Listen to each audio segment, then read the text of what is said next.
É nessas horas que a história bate a porta do intelectual, do historiador, do sociólogo, da antropóloga. E aí, vejam vocês, né? Bourdieu ataca Sartre, ataca Fanon e ataca a FLN, dizendo que Fanon e Sartre são megalomaníacos, que estão inoculando ideias perigosas no povo argelino e que, se a Argélia hoje está caótica, também é culpa de Fanon e de Sartre. Olha que maravilha. E o que foi feito é preciso conhecer para melhor prosseguir.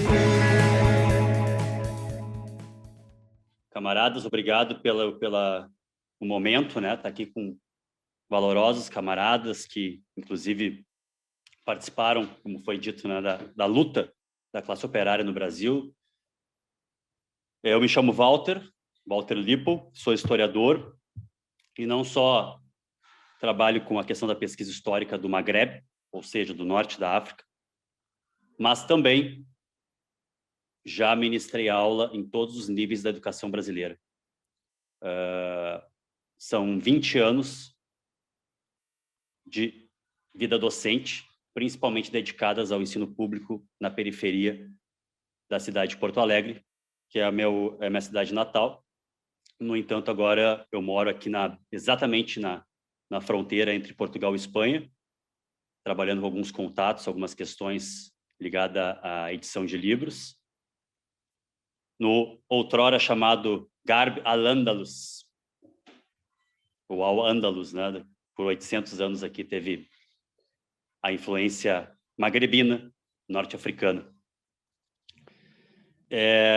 Então, a proposta hoje é apresentar sobre o processo histórico da Revolução Argelina. E o próprio nome, o título, como se nomeia a Revolução, o processo argelino, já denota uma visão de mundo, uma ideologia, uma compreensão de mundo. Ou seja, até 2007, o próprio Estado francês chamava de acontecimentos da Argélia. Sempre foi um tabu na França. A França, que, com toda a sua história ligada ao iluminismo, aos direitos universais do homem, o homem com H maiúsculo, nas suas colônias ela era terrível. Ela empreendia a ideologia que nós chamamos de mission civilisatrice, ou missão civilizadora. Nós estamos trazendo as luzes, nós estamos trazendo a ciência, a tecnologia, as linhas férreas, nada mais justo que explorar esses selvagens. Essa é a ideologia colonialista francesa. A particularidade dessa missão civilizadora que os franceses tiveram como tônica ideológica. Até pouco tempo atrás, era chamado de acontecimentos da Argélia, e alguns chamam de Guerra da Argélia, luta de libertação nacional, guerra de independência ou revolução argelina. Esse processo parece um pouco distante do Brasil, mas não está. Em primeiro lugar, porque muitos exilados brasileiros foram para Argel. Exemplo, o mais famoso, o governador Miguel Arraes, que na época, em 65, foi acompanhado de um jornalista chamado Arthur Poerner, que tem uma das obras mais importantes sobre o testemunho do processo revolucionário argelino, escrita por mãos brasileiras, por um brasileiro. Então, há essa influência, há essa questão do exílio em Argel, não só brasileiros se exilarem em Argel, mas, por exemplo, Black Panthers, do Partido Pantera Negra dos Estados Unidos, Eldridge Cleaver e sua companheira, Kathleen Cleaver, se exilarem em Argel. Então, há esse legado da Revolução Argelina em termos de influência da organização revolucionária, da organização que lutava pela libertação nacional, no caso, a Frente de Libertação Nacional, FLN, com seu braço armado, o Exército de Libertação Nacional, em francês ALN, né? Em português ELN. Toda a sua estrutura, toda a discussão sobre o uso ou não de terrorismo nas ações revolucionárias, a discussão com o que fazer do Lenin, que a FLN vai fazer esse debate. tudo isso tem a ver com esse legado para as forças revolucionárias mundiais, e inclusive no Brasil. Mas tem um outro lado que poucos atentam e que é muito importante. Infelizmente, é o lado que mais marcou em termos de legado, que é o legado da contra-revolução. Nós hoje falaremos também sobre as influências da doutrina francesa de guerra ou guerra moderna nas ditaduras do Cone Sul, da América do Sul. Nós ensinamos nas organizações revolucionárias, nas organizações de base, nas salas de aula, que foram os Estados Unidos que ensinaram na Escola das Américas a tortura científica, como chamam, a execução em massa de adversários, como fizeram no Vietnã com a Operação Fênix, a CIA fez. Só que, pesquisando as obras, os documentos, é possível chegar à conclusão que não, que quem ensinou os Estados Unidos a contra-insurgência foram adidos militares franceses, que deram aulas no Fort Bragg, em Fort Benning, que usaram o filme Batalha de Argel como material didático para ensinar doutrina francesa ou guerra moderna. O grande teórico da Rand Corporation, que é um think tank militar estadunidense, inclusive um dos responsáveis por criar a internet, que era uma rede usada em caso de guerra nuclear, em plena Guerra Fria, que se fosse atacada com um ataque massivo nuclear, a rede continuava funcionando devido à descentralização dos servidores. Essa Rand Corporation foi um dos think tanks, uma das fábricas de ideias que vai adotar a doutrina francesa. Então, dos porões de Argel, também vem um legado da contra-revolução, um legado também ligado às ditaduras militares aqui. Então, é muito importante compreender o processo revolucionário argelino. É nesse sentido que nós traremos um pouco dos elementos que interagem, se correlacionam dentro da história recente da Argélia. Antes de entrar aqui no meu material, é importante dizer o seguinte: eu não vou entrar em grandes detalhes no antes de 1830, que é quando a França ataca e começa o processo de conquista do que hoje se chama Argélia, no norte africano ou no Maghreb. A palavra Maghreb significa onde o sol se põe, ou é o ocidente. Mashrek, em árabe, é o oriente. A palavra Argélia vem do árabe Algezeria, que é a mesma palavra que dá origem a Algeciras, uma cidade que eu estou aqui a 200 quilômetros. A cidade de Algeciras, Taifa, é onde você pega a balsa para ir até Tanger, ir até Ceuta, atravessa o estreito de Jebel al-Tariq, né? A montanha de Tariq, ou Gibraltar, como conhecem os ocidentais. Nós estamos, então, aqui numa cidade perto de uma cidade que chama Algeciras. É a mesma base que deu origem à Argélia, Algéria, Algezeria. É ilha fértil, ilha verde. Até mesmo o canal árabe Al Jazeera tem origem nesse termo, ou seja, uma ilha onde nasce algo. Uma ilha fértil, uma ilha verde. Algezeria, Argélia. Maghreb, norte. Nós temos aí, antes da presença francesa, dos colonialistas franceses, nós temos o Império Turco-Otomano comandando essa região. Aqui, eu estou falando aqui porque eu estou realmente a 250 quilômetros de Tanger, do Maghreb. Aqui, no Maghreb, nós tivemos o problema da pirataria, que era a costa da barbárie. Inclusive, uma república pirata se formou nessa região onde é a Argélia. E isso causava muito problema ao fluxo de mercadorias via Mediterrâneo e a saída para o Atlântico. Então, o Império Otomano vai sempre ter problemas nessa região, porque ali temos vários povos que foram, com a chegada dos islâmicos, arabizados também. Que a islamização também trouxe uma certa arabização cultural, a questão de ler o Corão em árabe, Mas aqui nós temos os povos Kabiles, da Cabilha, os povos Tuaregues e os árabes que vieram com esse processo de expansão islâmica desde o século VII. Lembrando que esses magrebinos, esses norte-africanos, futuros argelinos, futuros marroquinos, eles cruzaram no ano de 711 o estreito que nomearam de Jebel al-Tariq, ou Jebel em árabe é montanha. Nós falamos rápido, né? Jebel Tariq, Gibraltar. Ibn Zaid al-Tariq invade o reino visigodo com a ajuda dos próprios nobres visigodos que estavam muito insatisfeitos com o rei Rodrigo, e eles invadem o reino visigodo, alguns vão dizer que houve conquista militar, outros vão dizer que foram ajudados por judeus, sefarditas. As cidades são rapidamente tomadas, e de 711 até o ano de 1492, com a queda do reino nasserida de Granada, nós temos a presença magrebina, norte-africana, muçulmana na Península Ibérica, na qual agora me encontro. E, inclusive, estou aqui para estudos sobre a circulação de ideias científicas e filosóficas do Magrebe para a Europa via Al-Andalus. Isso é muito importante, saibam vocês.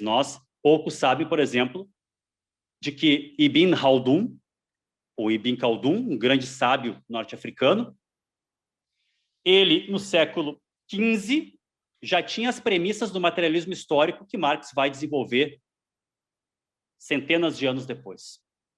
Mais precisamente, em torno de 400 anos depois.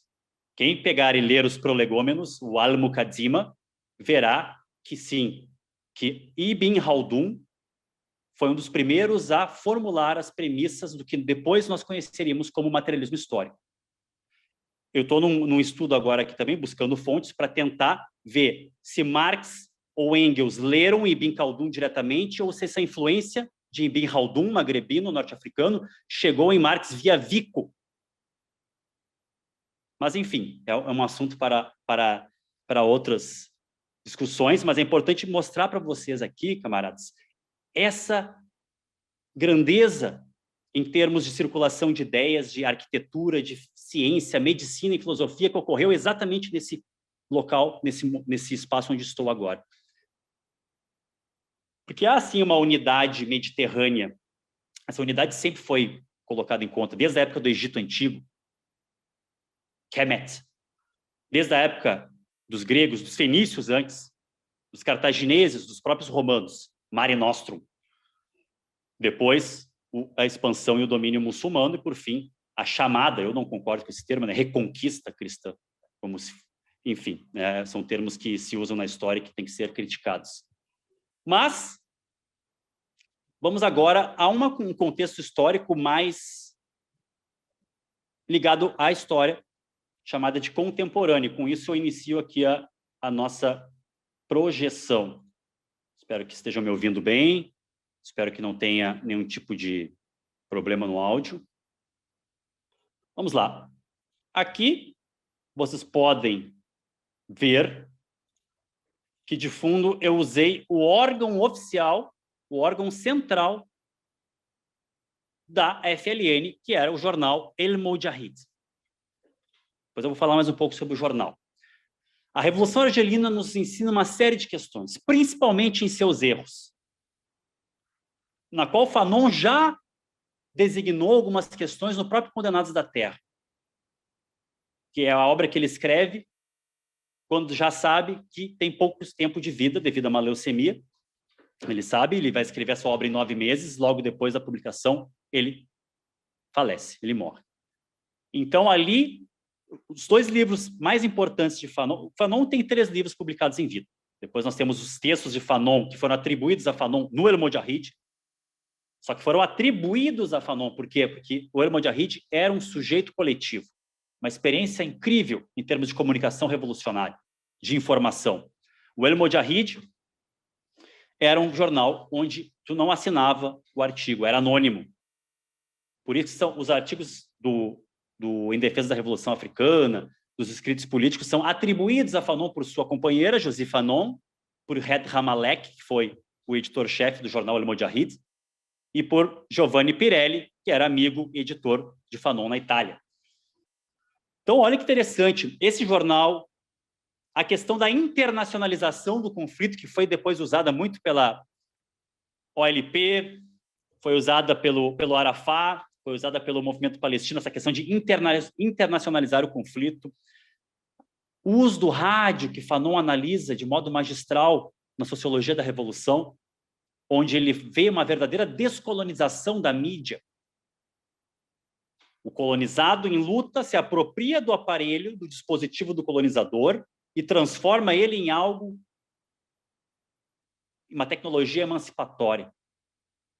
Descoloniza a tecnologia.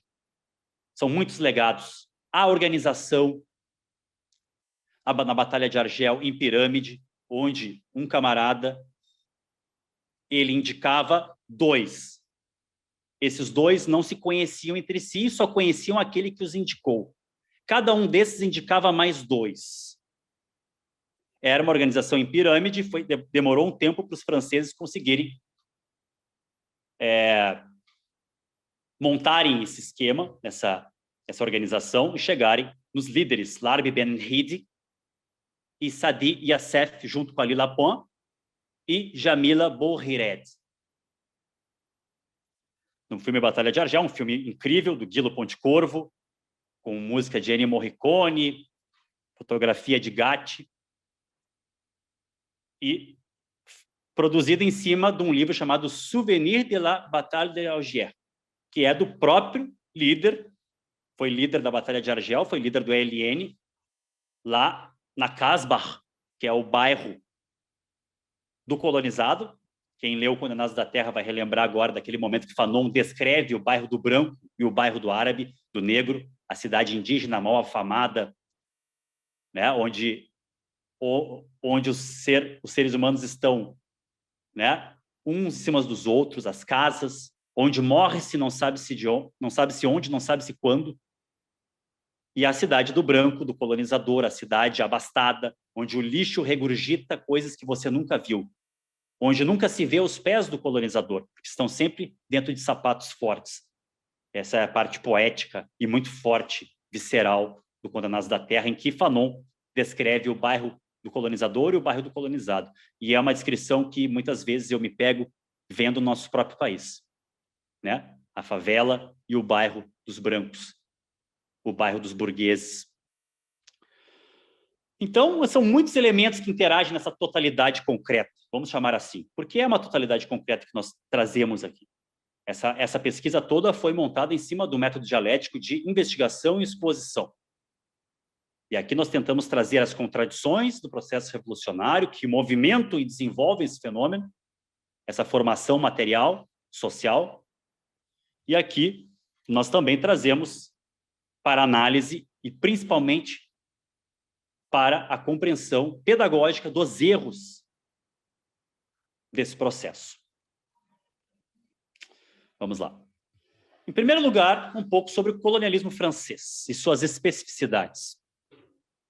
Lembrando que a categoria do particular, ela, dentro do método dialético, ela é uma interação, uma correlação entre o que é singular ao fenômeno e o que é universal, geral ao fenômeno. A particularidade de um processo revolucionário, de uma formação social, ela tem que ser entendida na dialética entre o singular e o geral. Quais são as particularidades do colonialismo francês? Em primeiro lugar, o mito da Argélia francesa.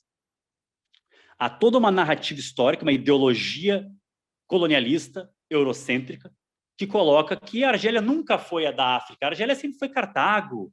A Argélia teve os povos vândalos ali. Então, há sempre essa construção de que a Argélia sempre esteve ligada à Europa.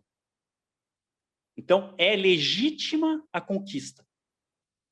E isso se usou muito no apartheid.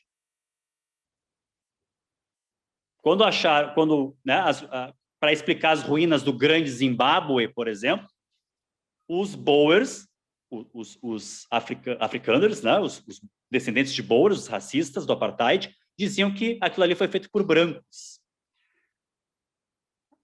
Diziam que os brancos tinham chegado antes nos territórios do KwaZulu, no Rio Transvaal, no Rio Orange, e, portanto, era legítima. É a mesma coisa que se faz em Israel. É só ler o professor Solomon Sand, que usa método pós-colonial aí, nós temos nossas críticas, né, com o pessoal aí, pós-estruturalista, pós-colonial, dialogamos uma boa, mas temos críticas. Mas é importante ler esse Solomon Sand, porque ele diz que, no livro, né, A Invenção do Povo Judeu, a Invenção de Israel, ele diz como é que se baseia uma política territorial atual com um mito cosmogônico de um livro de milhares de anos atrás. Inclusive, ele vai falar que talvez um militante do Hamas seja mais judeu do que os judeus askenazi. Então, é uma discussão interessantíssima sobre como se forja uma identidade em termos de questões de poder político e territorial, e isso foi tentado na Argélia também. Em 1830, a invasão, notem, né, que esse século XIX, essa época, nós estamos já rumando para um aprofundamento da Revolução Industrial, já chegando na sua segunda fase, principalmente em termos tecnológicos e energéticos. Depois vai levar, né, a fase superior do capitalismo, analisada por Lenin, a questão dos monopólios, a questão da partilha do mundo pelas potências, exportação de capitais. E só que é o seguinte, a colonização francesa na Argélia, ela é uma colonização que, lá na época do colégio, quando eu estudei nos anos 80 e 90, diziam que tinha as colônias de povoamento e as colônias de exploração. E aí explicavam na aula, na época tinha o SPB, tinha Moral e Cívica, alguns devem lembrar aqui, e diziam que não, o Brasil deu errado porque foi uma colônia de exploração e os Estados Unidos deu certo que foi uma colônia de povoamento. Ninguém fala que teve plantation nos Estados Unidos. Não falavam na época, era plantation no Dixieland, no sul dos Estados Unidos. Enfim, né? Mas, usando esse linguajar aí, nós podemos dizer que a Argélia foi uma colônia de povoamento. Um dado interessante, olha que coisa. Muitos comunardes da Comuna de Paris foram expulsos, que sobreviveram, e mandados para a Argélia. É triste dizer que muitos descendentes desses comunardes seriam os futuros Pied Noirs. Seriam, não só, infelizmente, um campesinato, um operariado racista francês em solo africano, que sucumbiu à ideologia do racismo, uma ideologia que divide a classe operária em sua luta, a classe trabalhadora, a classe campesina também. E, quer dizer, é um pouco dessas contradições que ocorrem. Né? Quer dizer, os antigos comunardes, muitos foram para a Argélia e futuramente seus descendentes seriam ligados ao colonialismo. Já no início da tentativa de invasão francesa na Argélia, nós temos a resistência. O emir Abd al-Kader vai reunir os clãs, como chamavam antigamente, as tribos, e vai resistir aos franceses, mas não conseguirá, né, conter a invasão. Em 1865, a Argélia é anexada oficialmente pela França. E aí vem toda a ideologia da missão civilizadora, que depois vai ser usada como terror na época da independência, que os franceses vão dizer assim: mas se vocês deixarem de pertencer à França, vocês vão voltar para a Idade Média, vocês vão voltar ao comunismo primitivo. Então, existia toda essa barganha de terror, né? E importante dizer, a Argélia não era como outra, não era uma colônia, ela era considerada França. Por ter um grande povoamento de Pied Noir, que é como chamam os franceses, né, na Argélia, pés embarrados, pés pretos, que mete o pé na lama, Pied Noir. Esses colonos têm uma população muito importante em solo argelino. Então, a Argélia era considerada parte da França. Não era considerada uma colônia. Aí essa imagem é muito interessante, importante, porque aqui estão dois grandes líderes da Revolução Argelina, que posteriormente vão ter problemas entre si. De um lado, ao pé do ouvido, falando, temos Ahmed Ben Bella, que será um dos grandes líderes da Revolução e o primeiro a, digamos que, presidir a Argélia no pós-62, que é a Revolução. Ela se dá do período, em termos cronológicos, 1956 a 1962. Mas o que acontece? Tu tinha um governo provisório da República Argelina. O Ahmed, quando ocorre em 62 a independência, o Ahmed Ben Bella, esse aqui,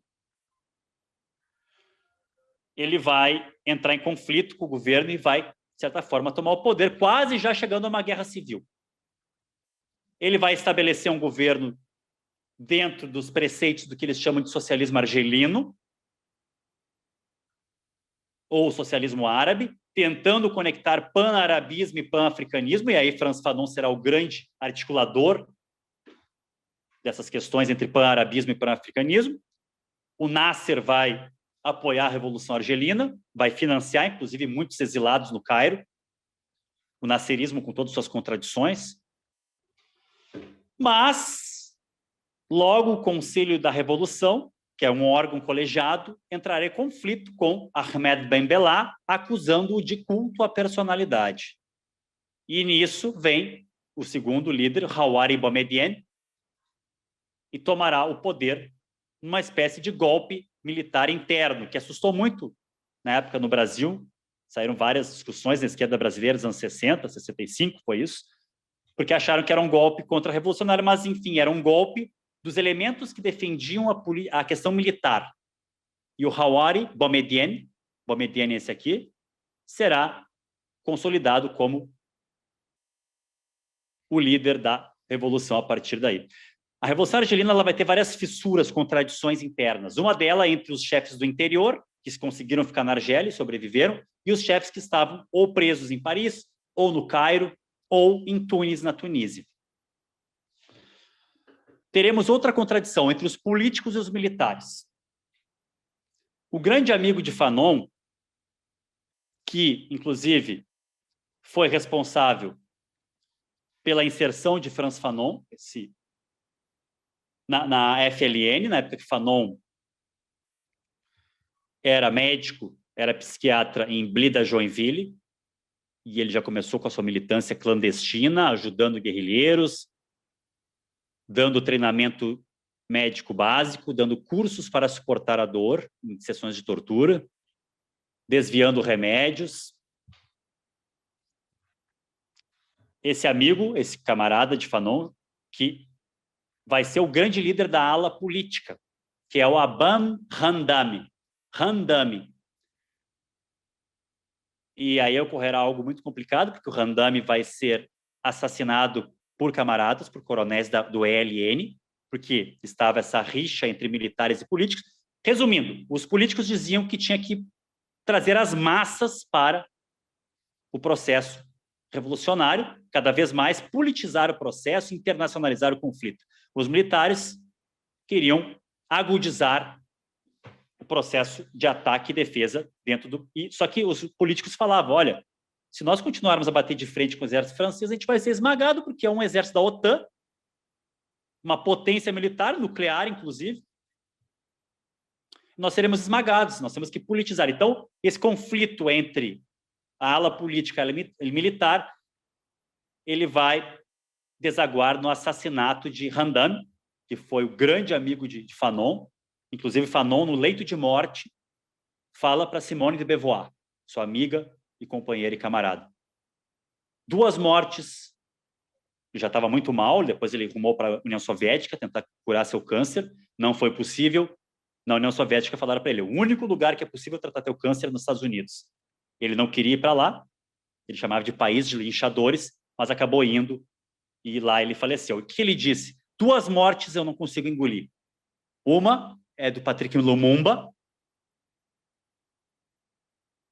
a execução, a tortura que foi submetido Lumumba pelos traidores da causa do Congo livre, mancomunados com o imperialismo.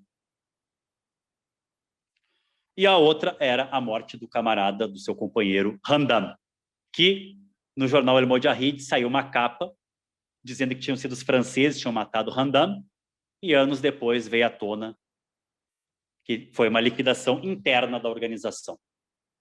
Então, são essas fissuras, a gente não esconde nada aqui, porque é necessário aprender com essas questões. Eu tenho dito há algum tempo, muitas vezes a gente estuda o processo revolucionário só no seu lado, nos seus aspectos positivos, que deram certo. Mas muito mais importante é estudar os erros de estratégia, de tática e principalmente a contra-revolução, como agiu. Que ideologias empreendeu, que tipo de tática e estratégia empreendeu, que tipo de tecnologia de poder foi aplicada. Aí nós temos algumas imagens sobre a Batalha de Argel, a famosa Batalha de Argel. Só voltar aqui.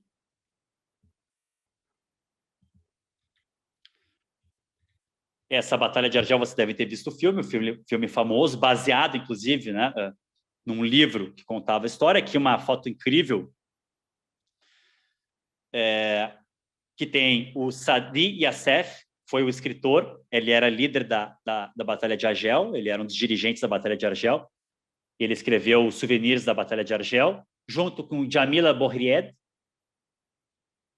Hassiba Ben Boyali, Sami Al-Akhdari, Omar, que é esse menino que era sobrinho de Youssef Sadi, desculpem, e o Ali Lapon. Aqui também outra guerrilheira valorosa, camarada, Zohadrif. E do outro lado, a famosa imagem dos paraquedistas franceses, que vão ser chamados para atuar na Batalha de Argel. O LN ele tinha 3 tipos de tropa. Nós tínhamos os Mojahidins, até um nome muito controverso, porque Mojahid vem de jihad, é o guerreiro de fé, é aquele que empreende a jihad, o Mojahid, Mojahidin. Até no editorial, no primeiro editorial do jornal El Mojahid, eles explicam, tanto é que nos primeiros números do El Mojahid, do jornal, eles colocam o combatente em francês, le combattant. Então, tu tinha as tropas regulares, fardadas de guerrilheiros que atuavam nas montanhas, os Mojahidins. Tu tinha os Mossibilines, que eram aqueles que estavam ligados ao trabalho de bastidor, apoiar feridos, esconder quadros, fazer sabotagem do inimigo francês. E aí tinha os Fidaines, que é a tropa mais controversa. Fidain é terrorista, é aqueles que botavam bombas em cafés na cidade francesa. E toda essa discussão sobre a bomba, o terrorismo, ela ocorreu na organização. No que fazer, o Lenin vai trazer essa questão e vai ser discutido isso em termos, né, de revolução. Qual é o argumento dos dirigentes, né, da organização FLN? Por exemplo, Larbi Ben Rid, quando foi capturado pelos franceses, foi entrevistado, e aí falaram, vocês são covardes, vocês botam bombas em cestos. E aí o Larbi Ben Rid, bom, vamos fazer o seguinte, nós damos as bombas nos cestos, o explosivo plástico, vocês nos dão a aviação francesa, que arrasa do mapa aldeias que não têm defesa aérea nenhuma. E a argumentação da doutrina francesa, que vai se formar no pós-Indochina, na derrota da Indochina, e vai se formar na Argélia, essa doutrina francesa ou guerra moderna, ela vai dizer exatamente isso. Como o terrorista, ele usa métodos não convencionais, que não deixam nós nos defendermos. Portanto, a tortura tem que ser usada. Eles não chamam tortura, chamam de método interrogatório, tem que ser duro. O método de interrogação tem que ser duro, tem que extrair informações antes que a bomba exploda e mate inocentes. Essa é a espinha dorsal do argumento da doutrina francesa em prol do uso de tortura em massa. Salvar vidas. Então, esse debate sobre o uso dos fidaines vai ocorrer tanto à esquerda quanto na extrema-direita, nos militares colonialistas. Qual é a conjuntura histórica desse momento? Eu destaquei aqui para vocês 3 pontos quanto à Revolução Argelina. 1. a derrota francesa em Dien Bien Phu, em 1954. Os franceses foram chutados da Indochina pelo glorioso general Giap e suas tropas vão empreender essa vitória histórica. Expulsaram os japoneses, expulsaram os franceses, que logo, nessa guerra, quem vai se engajar, nunca vai declarar oficialmente a guerra, mas vai se engajar nesse conflito, dentro da teoria do dominó de Eisenhower, ou seja, se cair o Vietnã, vai cair tudo como um dominó. Lembrando, em 49, Revolução Chinesa, o maoísmo vai influenciar muito a obra de Fanon e vai ter muita influência na guerra. A guerra revolucionária de Mao vai influenciar muito os movimentos revolucionários na África. Nós temos a Guerra da Coreia, de 50 a 53, ensaiando já aí o que vai ser as próximas décadas em termos de Guerra Fria. Em 54, nós temos a derrota francesa em Dien Bien Phu. E a França vai se agarrar com tudo na Argélia.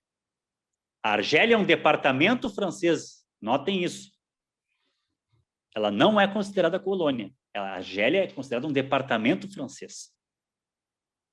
É um momento de despertar dos povos afroasiáticos, é um momento da descolonização, das independências. É o momento do espírito de Bandung. A Conferência de Bandung, na Indonésia, ocorre em 55, capitaneada por Nasser, do Egito, Sukarno, na Indonésia, Nehru, na Índia, e até mesmo o Marechal Tito, da Iugoslávia. É o momento dessa proposta dos não alinhados, do terceiro mundismo, do neutralismo, como se chamou. Não que esses países estivessem aquém da Guerra Fria, pelo contrário, o que eles diziam era o seguinte: nós não temos como arcar com aparato nuclear para barganhar a autonomia e a autodeterminação. Nós queremos reconstruir nosso país, nós queremos construir um parque industrial, queremos libertar o campesinato, alfabetizar as massas. Então, esse era o argumento. E esse espírito de Bandung, a FLN vai mandar uma delegação para Bandung, é o espírito dessa época. Em 56, nós temos a crise do Canal de Suez. Quando Nasser vai nacionalizar o Canal de Suez, terá a resposta dos capitalistas, dos imperialistas, dos ocidentais. Também Fanon, nos artigos do El Mojahid, nesse jornal que vocês veem o fundo aqui,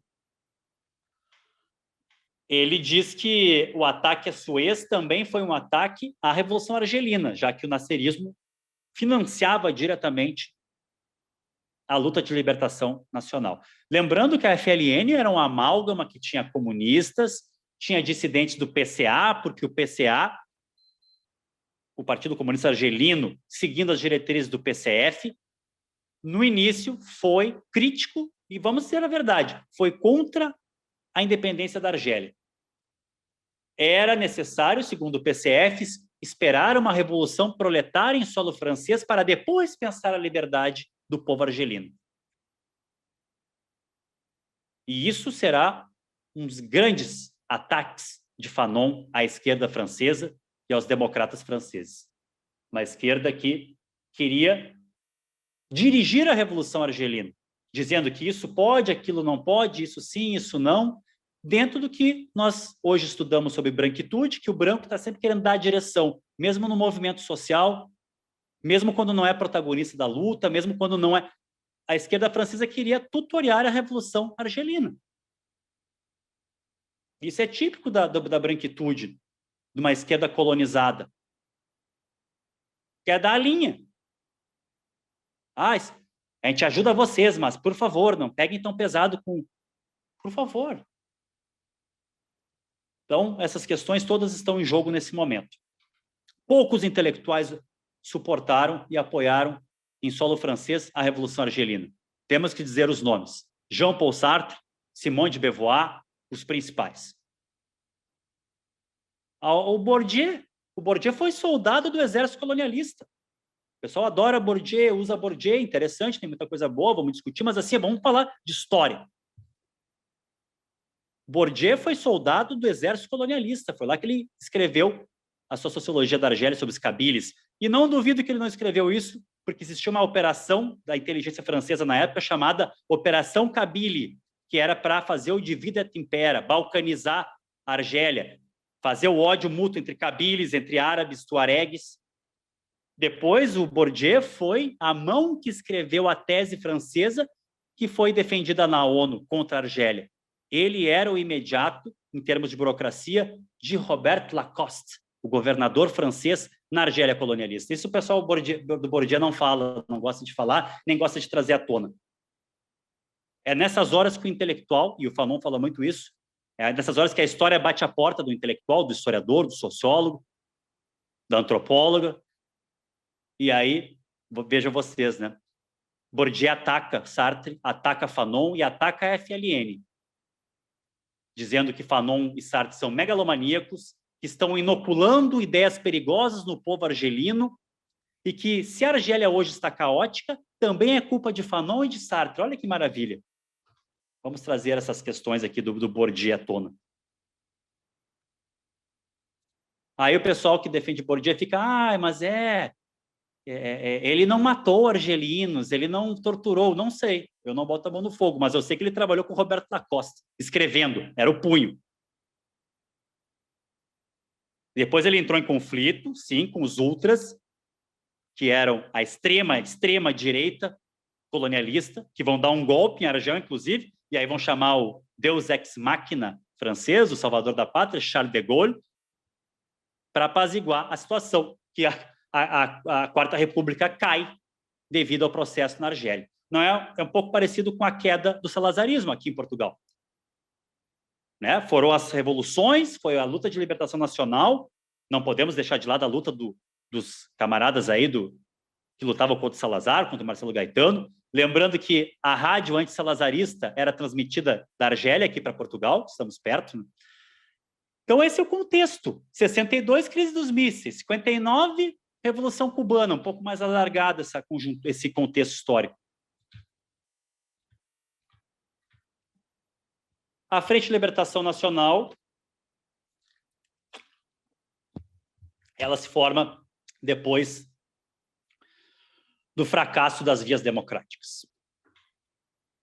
Os argelinos tentam, os argelinos acreditam no discurso, na ideologia do iluminismo que os franceses tanto pregam, mas que esmagaram o Haiti quando tentou implementar a liberdade, a igualdade e a fraternidade. Toussaint Louverture. Tentaram implementar esse pseudo-universalismo da burguesia europeia. Porque isso é ideologia também. É quando tu pega uma particularidade de classe, no caso da classe burguesa, em ascensão na Europa e no mundo, e você eleva a uma pseudo-universalidade. Essa é a ideia geral. E isso foi mostrado. Por quê? Porque democracia, liberdade, só na Europa. Não é à toa que Hitler chamava os povos, né, colonizados de Untermenschen, sub-humano. Aí as regras são outras. Não é à toa que Fanon, Césaire, principalmente, falaram, né? Por que o nazismo choca tanto? Porque é a aplicação de políticas colonialistas que faziam na África e na Ásia em solo europeu. A Europa foi colonizada pelo nazismo. Uso de mão de obra escravizada, como fizeram nos campos de Buchenwald, Auschwitz, Dachau. Eliminação, em última instância. Desprezo, racialização. Enquanto faziam com os negros e com os asiáticos, tudo bem. Agora fazer em brancos, não. Aí é feio. Por isso o nazismo choca tanto, porque ele é o auge do imperialismo e do colonialismo europeu. Não é à toa que foi gestado na Namíbia, com a destruição praticamente, o genocídio do povo hereiro. Inclusive os ditos cientistas nazistas, né? Depois estão procurados pelos Estados Unidos, o próprio von Braun, etc., que vai ser lá o líder, né, o dirigente da NASA, nazista da SS, do partido nazista. cientistas nazistas, vamos chamar de cientista, né, atuaram no genocídio Herero. E me parece que a Namíbia foi uma das bases de laboratório da eugenia dos nazis. A Frente de Libertação Nacional, ela surge de vários segmentos do povo argelino. Ela vai ter comunistas, marxistas, teremos outros segmentos, inclusive da classe média argelina, que vai integrar, mas sempre com grandes problemas. Por quê? Porque ali está em pauta, e isso o Fanon vai discutir muito, o papel do Islã. A identidade baseada no islamismo, essa contradição entre pan-arabismo, pan-africanismo, nasserismo, marxismo, terceiro-mundista, ela será algo muito importante nessa organização.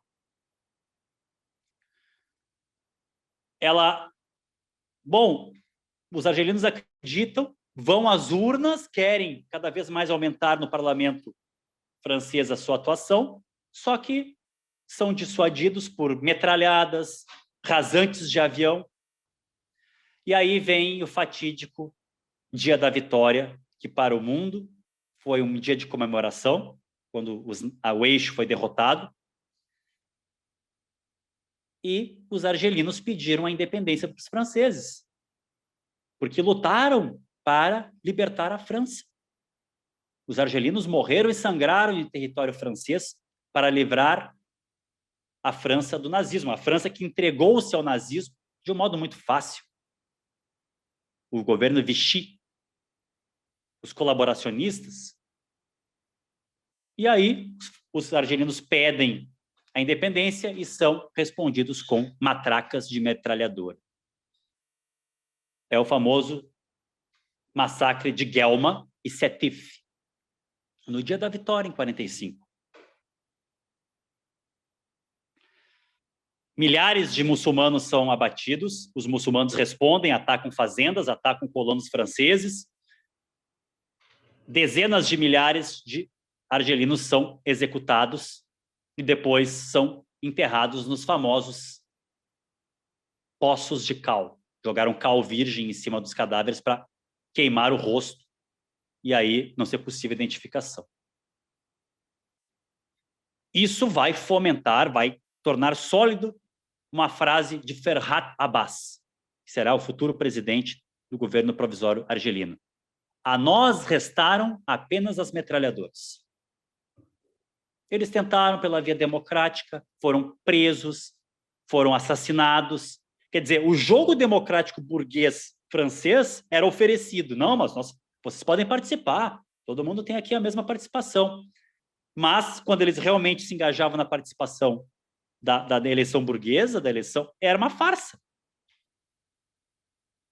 E aí eles vão criar uma organização secreta, OS, que será um grupo, uma milícia popular. Hoje é difícil usar essa palavra milícia, né?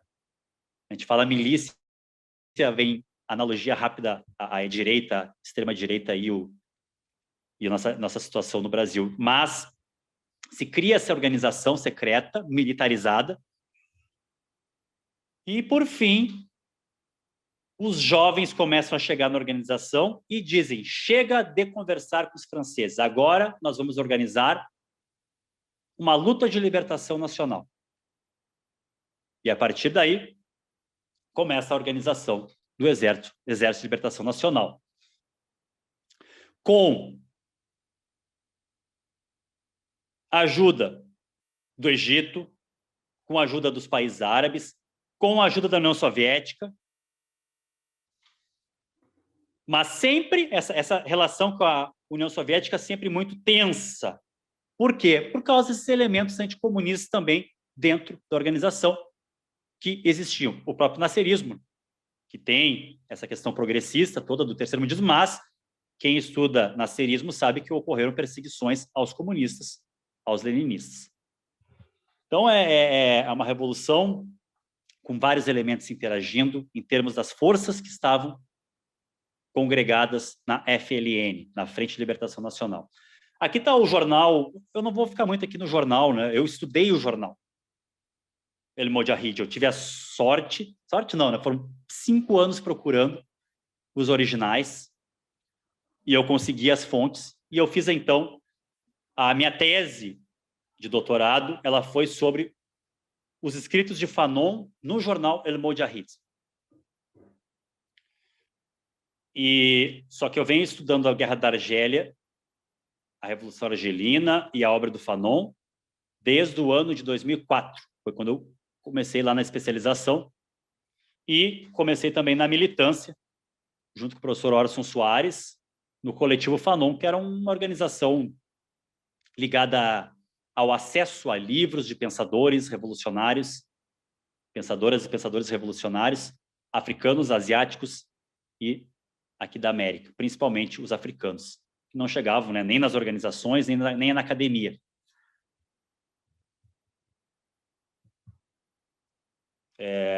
Nós nos conhecemos lá no ano de 98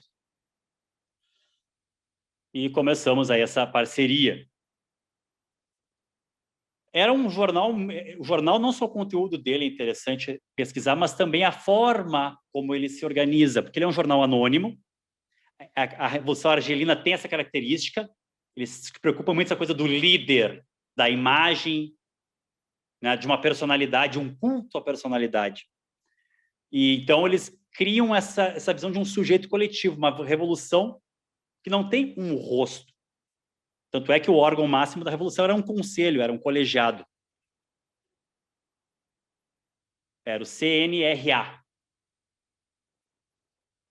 E então era um sujeito coletivo, a autoria estava dentro do anonimato, se formou uma rede intelectual, essa rede intelectual ela vai circular ideias revolucionárias e o Fanon vai estar ali. O Fanon vai ser um dos grandes colaboradores do jornal. O Fanon ele rompe com o Estado argelino, vai para Tunis, é expulso da Argélia, obviamente, pelas forças francesas. Vai para Tunis, em Tunis ele vai trabalhar como médico psiquiátrico na clínica, vai revolucionar a clínica, essa é uma parte muito importante que o Davidson desenvolve, né, sobre a clínica, a importância das experiências clínicas revolucionárias de Fanon. A questão da psiquiatria, da psicologia. Ele já vinha, né, com uma influência do François Tosquel, esse grande nome da psiquiatria revolucionária, da psicologia revolucionária, marxista. Ele vai tentar revolucionar a clínica em Blida Joinville, depois em Tunis ele se torna não só médico, ele se torna não só colaborador do El Mojahid, vai clinicar e depois ele se tornará o embaixador itinerante do governo provisório da República Argelina. E aí ele vai conhecer Gana Livre no Congresso, All African People Congress, vai conhecer o presidente Nkrumah, vai entrar em contato com as organizações revolucionárias, vai vir a Lisboa conhecer o MPLA, depois vai ter um problema muito sério, né? O MPLA vai ser esmagado, a liderança da MPLA vai ser desarticulada pelo colonialismo português, e o Fanon, ele, naquela coisa de agir rápido, nós temos que começar logo a revolução e a libertação nacional em Angola, ele acaba entrando em contato com o Holden Roberto, e até o MPLA depois fez críticas, né, 10, 20 anos depois, e vai financiar as tropas do Holden Roberto, e vão ser treinadas as tropas do Holden Roberto na Argélia, que será desastroso para a Revolução Angolana, o que será desastroso e um dos germes da futura Guerra Civil pós-75 em Angola. Poucos sabem dessa ajuda que foi dada, que foi financiada a organização de Holden Roberto, porque, segundo Fanon, o Galo cantou, segundo Fanon, eles estavam mais ligados ao campesinato e o MPLA mais ligado à urbe, à cidade.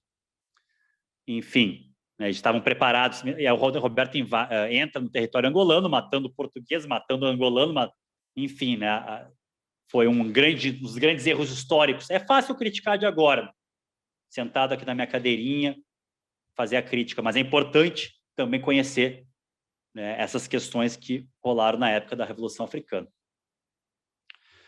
A FLN, então, ela tem esse braço armado, ELN.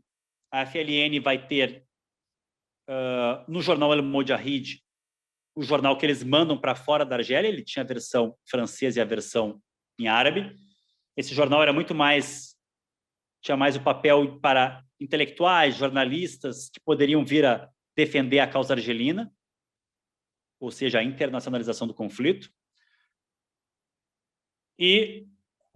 Mas para as massas argelinas ele não funcionava, porque praticamente em torno de 80% dos argelinos eram analfabetos. O meio de comunicação da Revolução vai ser a rádio Voz da Argélia Combatente, direto das montanhas, da Jebel. E o Fanon escreve sobre isso no Sociologia de uma Revolução.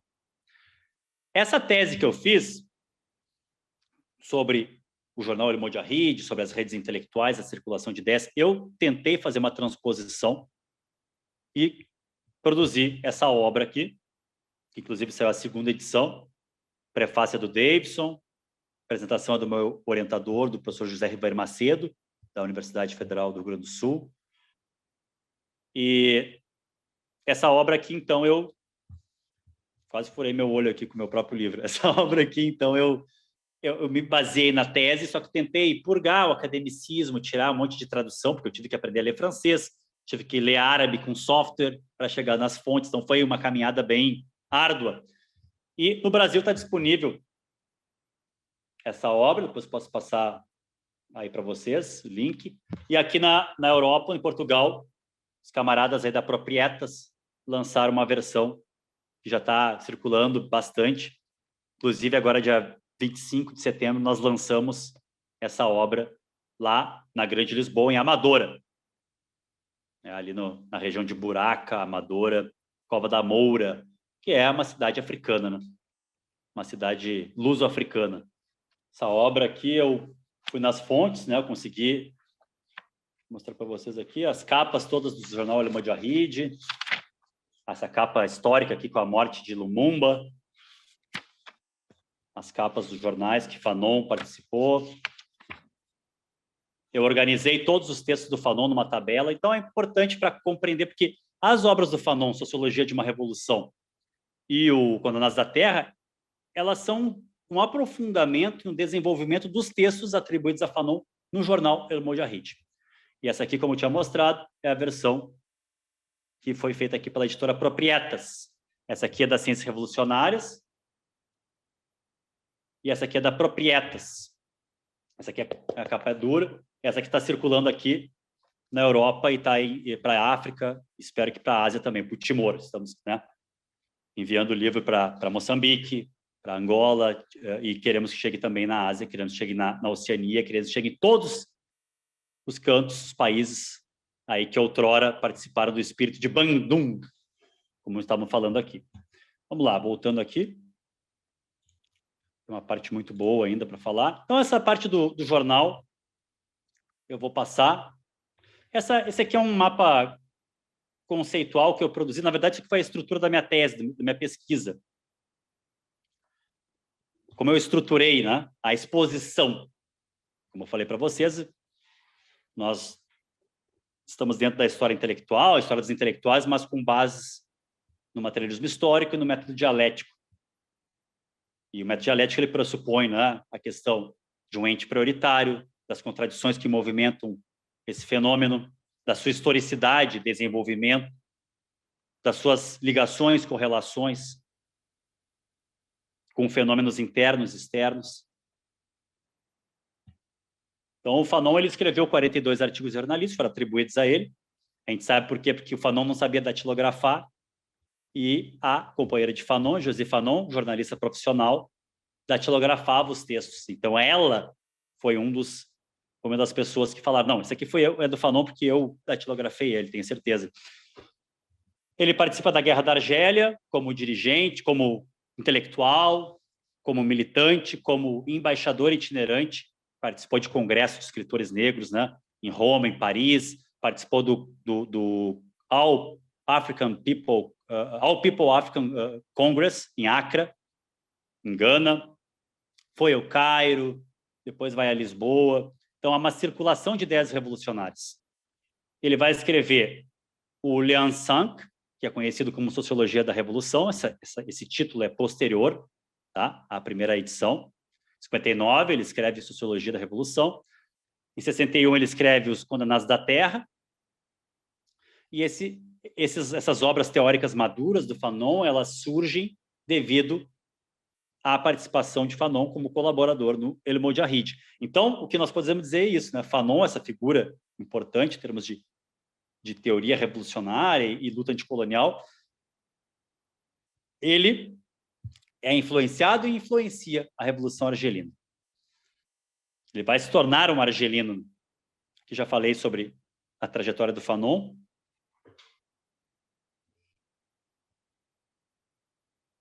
Essa aqui é a minha tese. A circulação de ideias fanonianas em uma rede intelectual, o que eu analisei, né, através dos artigos do El Mojahid, e buscando as conexões entre a escrita cotidiana, jornalística do jornal, com as obras teóricas maduras. O Lian Sang, ou Sociologia de uma Revolução, que sairá agora no Brasil, parece que esse ano ainda sai. Davidson me falou que vai ser publicado pela primeira vez em português, não só no Brasil, mas em todo o mundo lusófono. Nós temos uma cópia mexicana, Sociologia de uma Revolución, e o Condenados da Terra. Então, essas obras, elas têm como base, né? O Fanon influenciou muito essa rede intelectual, né, com a sua trajetória, seu itinerário político. Então, essa parte aqui é mais ligada à questão da rede intelectual. Aqui é onde o Fanon andou levando a Revolução Argelina. Para Fanon, a Revolução Argelina é a ponta de lança da Revolução Africana, porque ao atacar o colonialismo francês, a Revolução Argelina apoia todos os povos em luta. Ele participou do primeiro e do segundo Congresso de Escritores e Artistas Negros em Paris, depois em Roma, vai a Accra, no All African People's Congress, Congresso de todos os povos africanos. Pela primeira vez na vida, ele vai visitar, em 58, um país africano sul-saariano. A gente não usa aquela divisão África branca e África negra. Essa África branca é, mais uma vez, a narrativa dos colonialistas, dizendo que os argelinos são brancos. Não são. Um argelino no subúrbio parisiense não é um branco. E eles vêm com essa narrativa. Ah, não, era Cartago, país dos vândalos. Ali tinha cristianismo, etc. Então, a África negra, hoje a gente vai chamar de África saariana e sul-saariana. Ou Maghreb, né? E África negra, como chamam. Então, Fanon vai conhecer um país da África negra ou sul-saariana. Ele vai conversar, né, com o presidente do Nkrumah, vai conhecer ele e tal. Depois vai para Lisboa. Aí está a Sociologia de uma Revolução. Um resumo aí, né, do como esse livro, imaginem, ele sofreu 2 atentados escrevendo esse livro. Na verdade, talvez até 3, porque ele foi mandado para a fronteira do Mali para fazer cursos médicos e tal lá, e provavelmente uma mina explodiu o caminhão que o Fanon estava, ou uma derrapagem, não se sabe, e ele vai ser mandado, vai ficar muito ferido, ser mandado para Roma. Ele estava no hospital em Roma, e quando vê o carro do dirigente argelino que ia buscar ele no hospital, explode. Uma criança italiana estava jogando bola na rua, a bola vai para debaixo do carro, que levaria Fanon. Ela vai pegar a bola e toca num C4, um explosivo plástico. Explode, a criança morre, o carro explode. E essa bomba era endereçada para esse dirigente que ia buscar o Fanon, e era endereçada para o Fanon também. Nisso sai no jornal italiano que um grande dirigente argelino está no quarto, dá o número do quarto do hospital. Fanon lê o jornal de manhã e diz: vocês estão loucos, vão me matar, me tirem agora daqui. Ele é retirado do quarto, vai para outro andar. 20 minutos depois, 2 assassinos da Le Main Rouge, que era um grupo de guerra suja de assassinos ligados à inteligência francesa, tentam matar Fanon, mas não o encontram no quarto. Fanon vai ficar bem debilitado desse acidente, né, ou incidente que ocorreu na fronteira do Mali. E depois Fanon, logo depois se recupera, lá pelos idos de 61, ele sente um cansaço, não se recupera desse cansaço, faz uma bateria de exames e está com leucemia mieloide. E como médico já sabe que seus dias estão contados. Vai escrever seu legado, Os Condenados da Terra. Então, esses livros são fruto de um militante, de um intelectual orgânico da Revolução Argelina, que tinha, inclusive, certas discordâncias, mas compreendia o papel do Islã como identidade cultural. Então, é importante mostrar essas questões que o livro não brota, né? Ele foi escrito durante uma guerra de libertação nacional. O livro é interessante, sabe, porque depois ele vai... O editor dele é o François Masperot. Ele vai pedir para o Sartre escrever o prefácio, né, do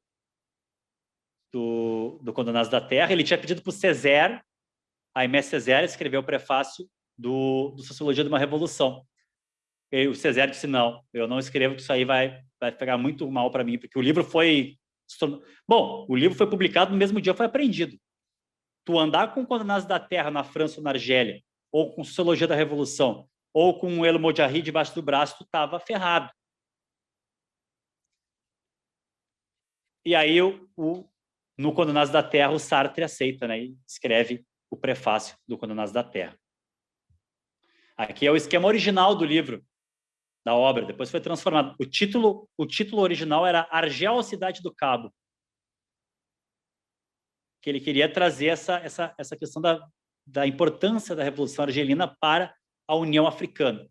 E Fanon defendia uma União Africana que não era só uma questão mais simples, assim, de cooperação, né, de mercado. Não, ele dizia que tinha que ter um corpo militar da União Africana que ajudasse na libertação dos países africanos, principalmente nos bastiões do colonialismo, Argélia, Angola e no apartheid sul-africano.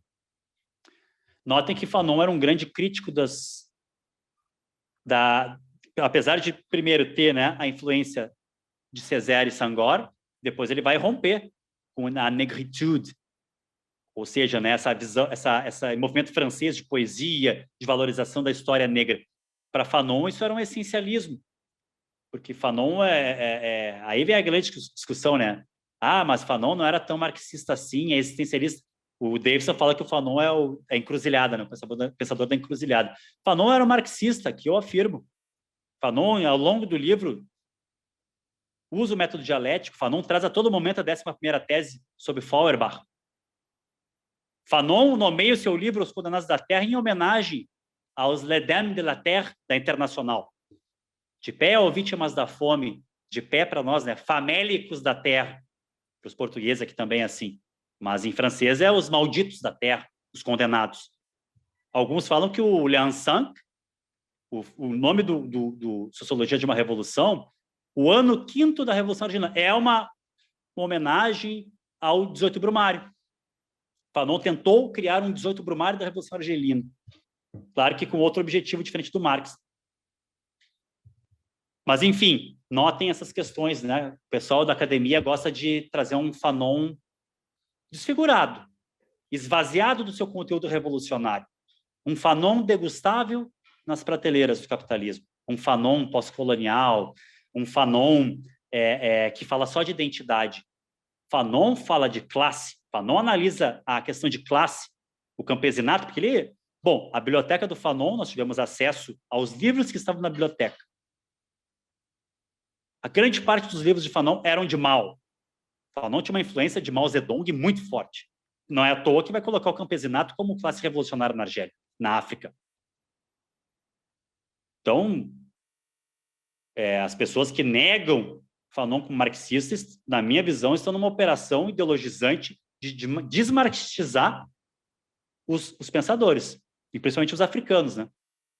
Angela Davis não é mais comunista. Agora, essa questão também assola a teoria do Fanon.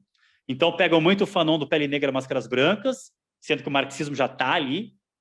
Ah, não, mas ali tem fenomenologia, tem existencialismo, tem Lacan, tem psicanálise. Fanon dialoga com esses teóricos, mas a base dele está calcada do início ao fim na 11ª tese de Ad Feuerbach. Não basta compreender o mundo, não basta observar. O conhecimento brota da praxis. A prática. Né? Então, é nesse sentido que é importante trazer.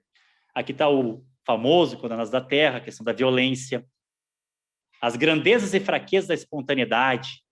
Fanon vai trazer aqui uma discussão entre vanguarda e espontaneidade. As desventuras da consciência nacional.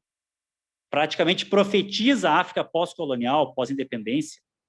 A traição da burguesia africana. Esse fenômeno que o africano colonizado, primeiro, é a dialética da descolonização. Albert Memmi também traz isso no livro Retrato de Colonizado, precedido pelo Retrato do Colonizador. Primeiro, o colonizado quer ser europeu. Ele almeja ser branco, ser europeu. Logo, esse processo não se efetiva. O próprio europeu não deixa. Racializa, impede essa ascensão à civilização, que a Europa vai dizer que é a civilização, né? O ápice da civilização. E aí, o que nós temos? O colonizado se engaja na luta, se organiza, e aí ele mergulha em si. Ele descobre um passado das civilizações africanas, dos reinos de Mali, Gana, o passado muçulmano glorioso. Na época que a Europa, o rei Carlos Magno era ignorante, não, desculpem, era analfabeto, não era alfabetizado, não sabia ler nem escrever, e chamou sábios muçulmanos para sua corte, e aí chamaram de Renascimento Carolíngio. Todo mundo fala em Renascimento italiano, ninguém fala do Renascimento islâmico, que ocorreu do século 8 ao 14, e que trouxe toda a tecnologia náutica aqui para essas terras onde estou aqui agora, trouxe a orientação, o astrolábio, o quadrante, a bússola, trouxe Aristóteles, trouxe Plotino, trouxe medicina. E esse passado ele é visto como absoluto. E aí todo branco é um inimigo, todo europeu é um inimigo. Há uma absolutização da identidade do colonizado. Mas logo surgem traidores, matam Lumumba, africanos matam Lumumba, traidores, harquis, como chamavam os argelinos que lutavam pelos franceses, harquis. E assim como surgem brancos, dissidentes do Partido Comunista da Argélia, surgem marxistas que vão ser torturados junto com os argelinos, que morrem em solo argelino. E aí se desfaz esse maniqueísmo absoluto de dois polos antitéticos absolutos. E aí vem a burguesia africana explorando como uma burguesia, ou pior, como uma burguesia europeia, mais parasitária, menos inventiva. E aí o colonizado se vê dentro dessa dialética de descolonização, achando aliados na Europa, nos movimentos revolucionários europeus, e achando inimigos no seio do próprio povo. Agora eu vou passar para uma parte, para finalizar minha fala aqui, que é muito importante para nós, que é os legados da Revolução, tanto para as organizações revolucionárias, diretamente, como para a contra-revolução.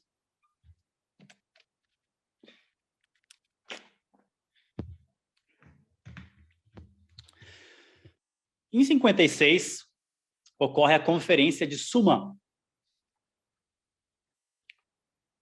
Lá, a FLN muda o rumo da luta de libertação para a politização das massas, internacionalização do conflito, porque viram que não era possível uma vitória militar, assim como Giap e o povo vietnamita empreendeu a vitória sobre os franceses na Indochina.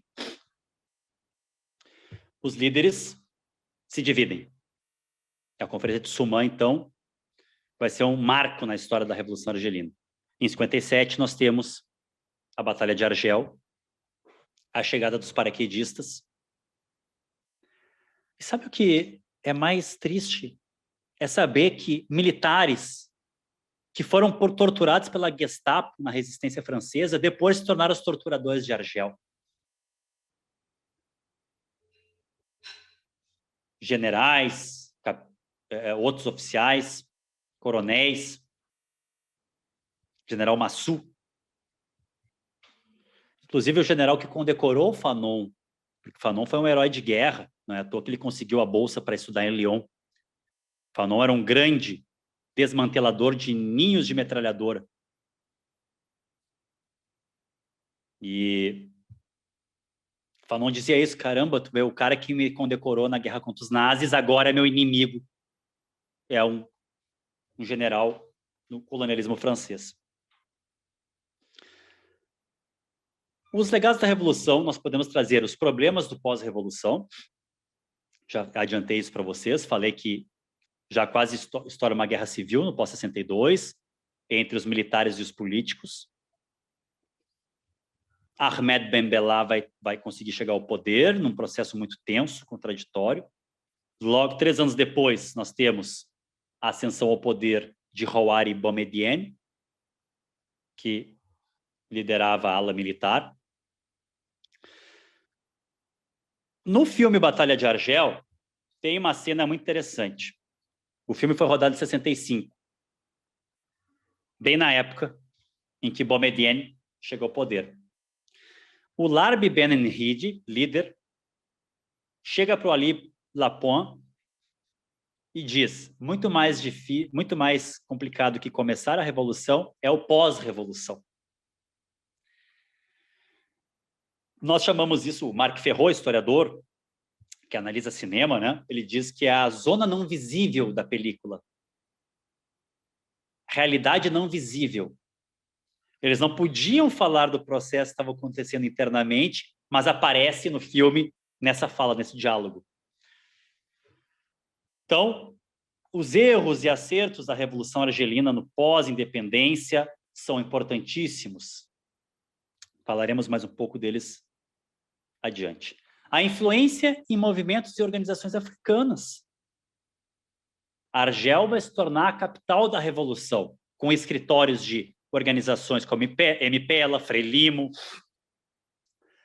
Partido da Independência da Guiné-Bissau, Cabo Verde,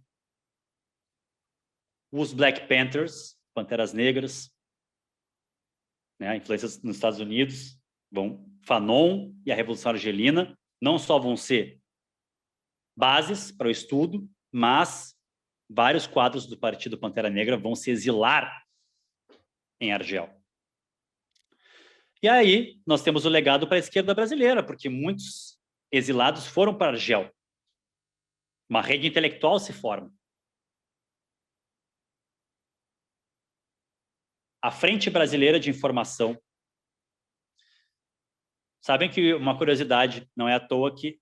Sabem que na época da ditadura aqui no Brasil, e o serviço de inteligência francês estava completamente conectado com a Operação Condor. E aí, na França, em Paris, liberaram os orelhões, os telefones públicos, para ligações de graça para o Brasil. Só que, imagina, tinha escuta. Qualquer ligação para o Brasil, tu não pagava nada, mas estava lá o serviço francês escutando. E a Argélia vai se tornar a nação dos povos em luta. Tá aí esse livro, vale muito a pena ver esse documentário. As imagens são maravilhosas. Mostra, então, todo esse legado da Revolução, mostra as organizações revolucionárias, os seus escritórios em Argel. Aí, por exemplo, a Frelimo, moçambicana. Aí o presidente Ahmed Ben Bella, recebendo a visita de Che Guevara. Olha que interessante, atrás dele, quem? Houari Boumediene, que futuramente vai derrubar ele do poder. Argel, então, entra como capital do terceiro mundismo.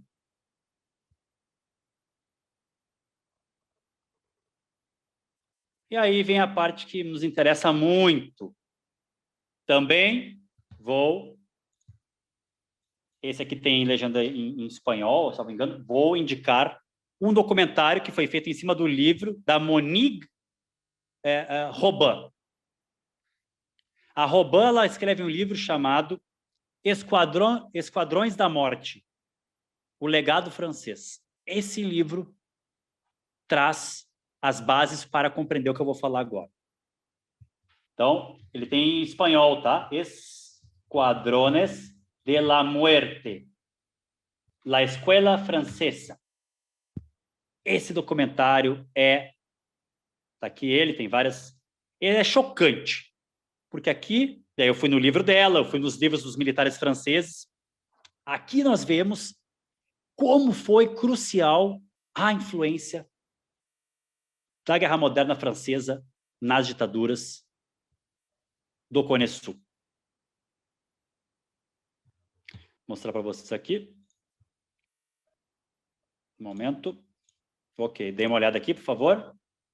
Ó, esse aqui, ó. Documental Esquadrones de la Muerte, la Escola Francesa.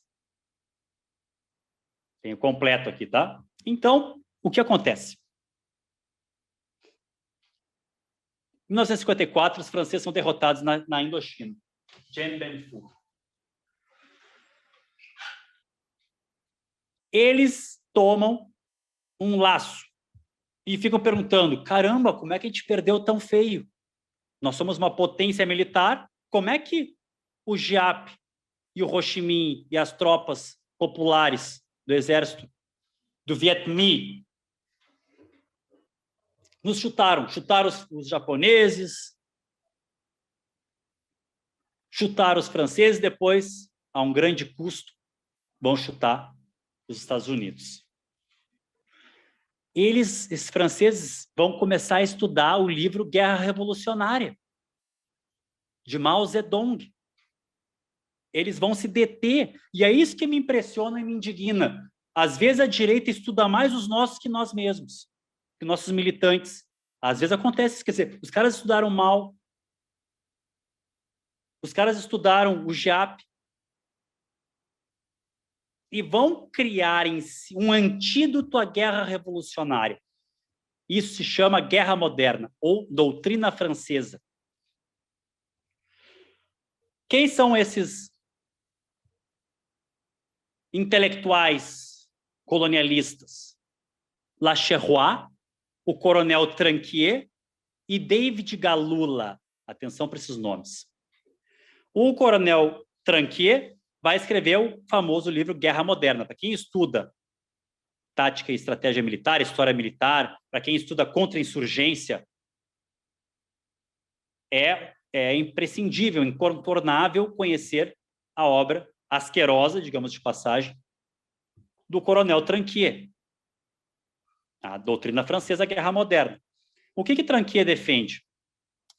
Os terroristas, como eles chamam, os insurgentes, eles têm várias fases. Eles vão classificar a fase da insurreição, a fase das organizações, a fase da internacionalização do conflito, a fase que pode rumar para a guerra revolucionária. E eles vão estudar mal. Quer dizer, o povo é que nem um mar e o revolucionário é que nem um peixe. E o Tranquier fala, tu pode estar tomando um café, um uísque, sei lá o que ele fala no livro dele, e aquele cara do teu lado rindo é um guerrilheiro e tu nem sabe. Como separar o peixe da água? A operação de guerra contra-revolucionária, contra-insurgente, é uma operação praticamente policial, diz Tranquier. E o método é um interrogatório, ou seja, a tortura. Nós usamos o interrogatório, como ele nunca fala em tortura. Por quê? Porque se não usarmos, vai explodir gente, vão botar bomba em Argel, em Paris. A FLN também atuou na França, atenção, hein? Não só combatendo inimigos internos, como também sabotando a França em solo francês. Então, é justo que nós utilizemos a tortura porque eles são covardes, eles botam bombas, os terroristas. Então, essa é a justificativa. Nós não gostaríamos de torturar. E é uma coisa nojenta, né? Os jornais franceses, até mesmo parte da esquerda francesa, estava muito mais incomodada com os jovens no exército francês que estavam torturando do que com os argelinos torturados. Atenção! O que será dessa geração de jovens franceses que na Argélia torturam? A importância da tortura em Argélia para a França, que é um país realmente egocêntrico, que não cessa de falar de si, era o que fazer com os coitadinhos. Claro que existe sim, né? Fanon tratou torturados e torturadores. O torturador também perde, muitas vezes, a sanidade. Bate na sua esposa, bate nos filhos, tortura os filhos, ouve o grito dos torturados na noite e pediam para o Fanon, por favor, me ajuda a ficar são, porque eu quero continuar meu trabalho de torturador. Eu imagino o Fanon, né, tratando torturados e torturadores na Argélia, até que ele vai dizer, é impossível viver assim. E ele rompe com o Estado francês e abertamente milita pela FLN. Tortura científica, com médico do lado, dando vitamina, dando adrenalina, uso de soro pentatol sódico, o soro da verdade, tortura com eletricidade. Os franceses desenvolvem uma ciência da dor. O cara está desfalecendo, dá uma adrenalina, dá vitamina, dá certas enzimas para o cara voltar a si e aguentar mais 2, 3 horas, dias de tortura nas sessões francesas. E era uma tortura que não era só para achar dirigentes, era usado como arma de guerra em toda a população argelina, para causar o terror. Eliminação de dissidentes, de lideranças sindicalistas, lideranças estudantis. O PCA, que no começo não defende, no fim vai ter seus quadros aniquilados também. No fim, o PCA se dá conta, o Partido Comunista Argelino, pô, nós ficamos, né, nessa ligação com o PCF e agora estão pegando os nossos. Maurice Audin vai ser torturado até a morte. E aí vai sair um livro muito importante do Henri Alleg, que infelizmente nunca foi traduzido para português que eu saiba, né, pelo menos no Brasil, que é o La Question, a questão. Henri Alleg é torturado, mas sobrevive. E seu amigo, quadro do Partido Comunista Argelino, PCA, Maurice Audin, vai ser torturado e executado. A última frase que o Henri Alleg ouve da boca de Audin, o Henri Alleg está sendo levado para a sessão de tortura francesa e vem arrastado, destruído, aniquilado como ser humano, seu camarada Maurice Audin. Maurice Audin passa e diz, é muito duro, Henri. E a última frase que ele ouve do seu conhecido, do seu camarada, que vai ser aniquilado. A Operação Fênix, que foi capitaneada pelo agente da CIA no Vietnã, o Robert Kummer, vai ser baseada na doutrina francesa. Tortura como arma de guerra, uso de esquadrões da morte, técnicas de tortura científica. Olha que interessante, lá em Argel teve os camarões de Bijar. Como eram chamados os cadáveres que apareciam na praia de Argel, na Baía de Argel. Bijar era um coronel, um carrasco, um dos carrascos de Argel. Ele, o general Alcerres, que esse aí até é interessante, porque esse aí, ele falou tudo, porque a França tem isso, eles escondem essa história da tortura. Era só alguns que torturavam. O general Alcerres vai abrir o bico e dizer, sim, nós torturávamos e eu continuaria torturando porque era contra esses terroristas que botavam bombas. O general Alcerres perdeu a medalha de honra dele, olha, ele falou tudo nos livros dele sobre a tortura em Argel, etc. Ele foi um dos carrascos de Argel. Eles pegavam os militantes de helicóptero e, de olho vendado, jogavam no mar. E aí aparecia o cadáver na praia e chamavam de camarão de Bijar. É a mesma técnica dos voos da morte na Argentina. Toda essa tecnologia de poder, todo esse legado podre do colonialismo francês em solo argelino, ele vai ser exportado por adidos militares franceses que vão dar aula em Fort Bragg, em Fort Benning. Vão usar o filme, olha que triste, né? O filme Batalha de Argel é um filme progressista, um filme que defende a libertação dos povos, vai ser usado como material didático para a sessão de tortura, para como operar na contra-insurgência. Vários adidos militares franceses usavam o filme em Fort Bragg, em Fort Benning, nos Estados Unidos, e na Escola das Américas, no Panamá. Então, quando você fala que foi os Yankees que desenvolveram a doutrina de segurança nacional, não é verdade. Isso tem elementos internos, né? Nos países de origem, né, de colonização espanhola, tem ainda o franquismo, tem o macartismo estadunidense, também tem, mas principalmente tem a doutrina de guerra francesa. Uso de tortura, um inimigo interno, o povo é o inimigo desse exército. E tem que ser combatido, tem que ser torturado, tem que ser esquadrinhado. É uma operação policial. E eu vejo muito resquício disso na operação de genocídio da juventude negra no Brasil. Esquadrões da morte, escuderias, milicianos, que usam técnicas francesas, numa espécie de colonialismo interno, onde a polícia parece, muitas vezes, um exército de ocupação colonial. Aí está as obras do David Galula. Ele lutou na Argélia. Um se chama Guerra de Contra-Insurgência e o outro, Pacificação na Argélia. Olha que maravilha esse nome. Esse David Galula, ele será um dos grandes pensadores da Rand Corporation, que é uma fábrica de influência, uma fábrica de ideias militares, privado e pública. Nos Estados Unidos tem essa amálgama, né, entre as empresas, o complexo industrial militar e o lobby poderoso que eles têm em Washington.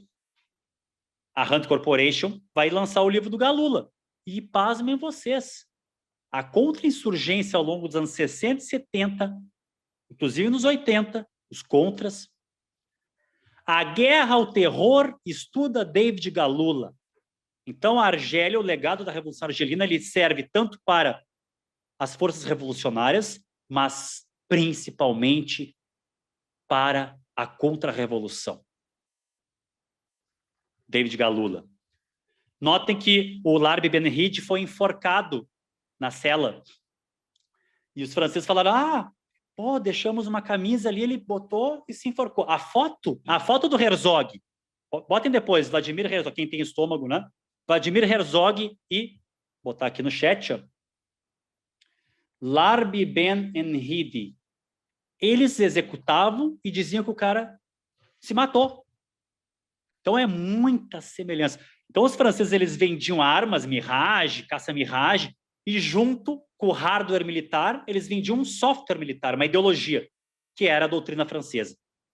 O correto é dizer o seguinte: a Batalha de Argel, a Revolução Argelina, os antídotos criados pelos colonialistas são a base da doutrina de segurança nacional no Cone Sul. Primeiro o Brasil vai ser o exportador. Bom, o Figueiredo era amigo pessoal do Alcerrés. O Alcerrés esteve no Brasil, andou nos cavalos do Figueiredo. Eles eram amigos pessoais. O Alcerrés tinha adidos militares franceses no Estádio Nacional no fatídico setembro de 73 no Chile. O Brasil, então, os adidos militares ensinam os Estados Unidos, que vai depois operar no Sudeste Asiático, no Vietnã, ensinam toda essa classe militar que vai ser a base das ditaduras civis militares, empresarial civil militar, empresarial midiática civil militar, como tem essa discussão no Brasil. Isso é a importância de nós estudarmos a Guerra da Argélia. E Fanon é estudado, suas obras, por quê? Porque foi um intelectual da Revolução. E para compreender os limites e erros do socialismo argelino, que estava perpassado pela questão da identidade cultural islâmica, Fanon tem cartas falando disso. Fanon era um ateu marxista, mas ele entende e compreende o papel do Islã, mas também entendia as contradições e limites, além das possibilidades. Então, isso que eu queria deixar aqui, camaradas. Não é só o legado para a esquerda revolucionária, para a esquerda marxista, para os movimentos de libertação nacional, mas também essa parte que poucos sabem, E é nesse sentido que nós justificamos a importância da Revolução Argelina, da Guerra da Argélia, para as organizações revolucionárias do povo brasileiro. Muito obrigado.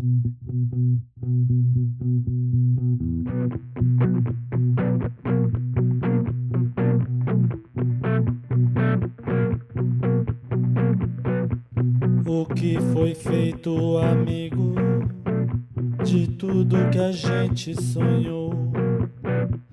O que foi feito da vida?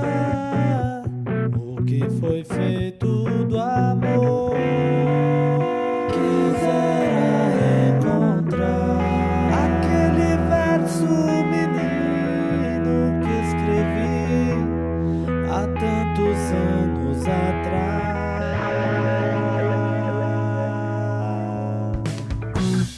Falo assim sem saudade, falo assim por saber.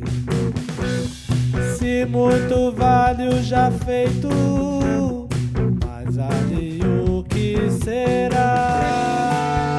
Mas vale o que será. E o que foi feito é preciso conhecer para melhor prosseguir.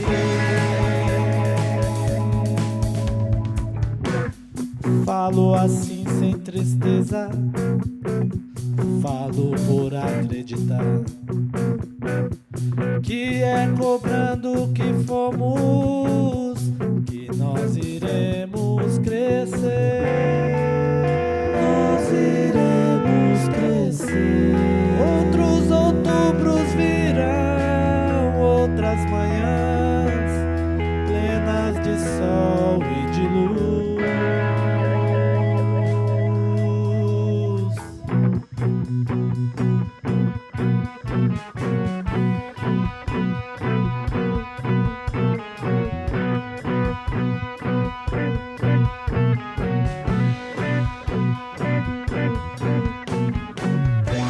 Alertem todos, alarmas, que o homem que eu era voltou. A tribo toda reunida, nação dividida ao sol. Quando o descanso era luta pelo pão e aventura sem par.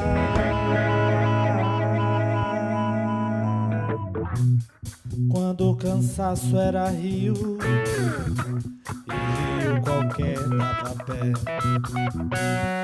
e a cabeça rolava num girar, girar de amor. E até mesmo a fé não era cega nem nada, era só nuvem no céu e raiz.